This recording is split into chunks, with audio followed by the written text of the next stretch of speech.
सत्यनारायण की व्रत कथा द्वितीय अध्याय। ऋषि मुनियों को नारद और भगवान विष्णु की कहानी सुनाने के बाद श्री सूत जी ने कहा, हे मुनिगण, जिस व्यक्ति ने सबसे पहले इस व्रत को किया था, मैं उसके बारे में भी आप लोगों को बताता हूँ, ध्यान से सुने। एक समय की बात है, सुंदर काशीपुरी नामक नगरी में एक बेहद गरीब ब्राह्मण रहता था। भूखे प्यासे वह ब्राह्मण भोजन की इच्छा लिए धरती पर भ्रमण कर रहा था। यह देख एक दिन सत्यनारायण भगवान खुद बूढ़े ब्राह्मण के रूप में धरती पर आए और उन्होंने उस गरीब ब्राह्मण के पास जाकर पूछा, आप रोजाना इतना उदास मन लेकर इस धरती पर क्यों घूमते रहते हैं? ब्राह्मण ने जवाब में कहा, मैं एक गरीब ब्राह्मण हूँ और भिक्षा की तलाश में धरती पर भ्रमण करने को मजबूर हूँ। अगर आपके पास ऐसा कोई उपाय है जिसका पालन कर मैं अपनी गरीबी दूर कर सकूं, तो मुझे बताइए। इस पर बूढ़े ब्राह्मण ने कहा, तुम भगवान सत्यनारायण की आराधना करो। वह सभी के मन की मुराद को पूरी करते हैं। उनकी पूजा करने वाला हर शख्स दुख और कष्ट से दूर हो जाता है। इतना कहकर बूढ़े ब्राह्मण का रूप लिए सत्यनारायण भगवान अदृश्य हो गए। उनकी बातें सुनकर निर्धन ब्राह्मण इस व्रत को करने का उपाय सोचने लगा। रात भर गरीब ब्राह्मण ने इसी के बारे में सोचा और पूरी रात जागने के बाद सत्यनारायण भगवान की पूजा करने के लिए भिक्षा मांगने निकल पड़ा। अन्य दिनों के मुकाबले उस दिन उस ब्राह्मण को काफी ज्यादा भिक्षा मिली। उस भिक्षा से और अपने प्रियजनों के सहयोग से किसी तरह ब्राह्मण ने सत्यनारायण भगवान की पूजा की। पूजा के बाद उस गरीब ब्राह्मण के सभी दुख दूर हो गए।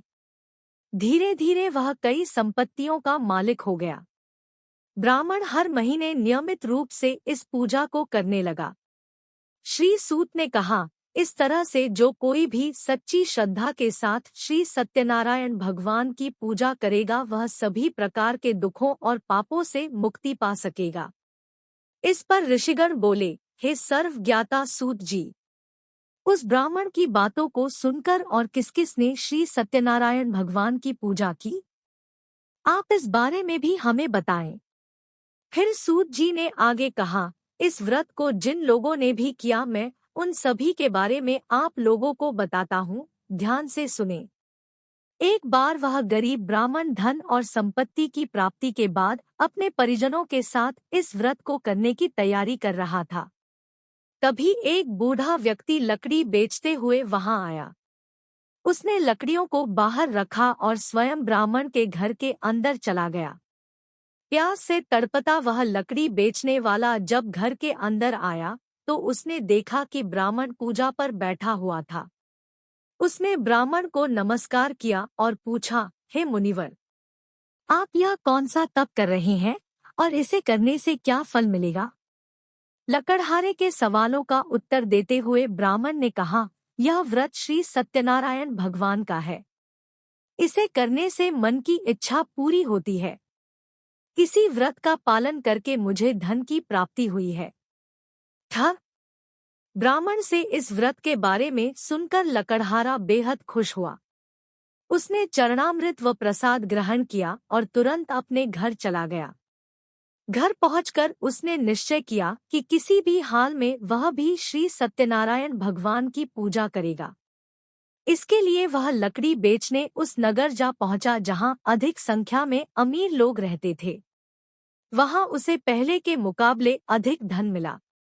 इसके बाद उस लकड़हारे ने कमाए हुए धन से गेहूं का आटा, केला, घी, शक्कर, दूध सहित सत्यनारायण व्रत में लगने वाली सभी सामग्रियों को खरीदा।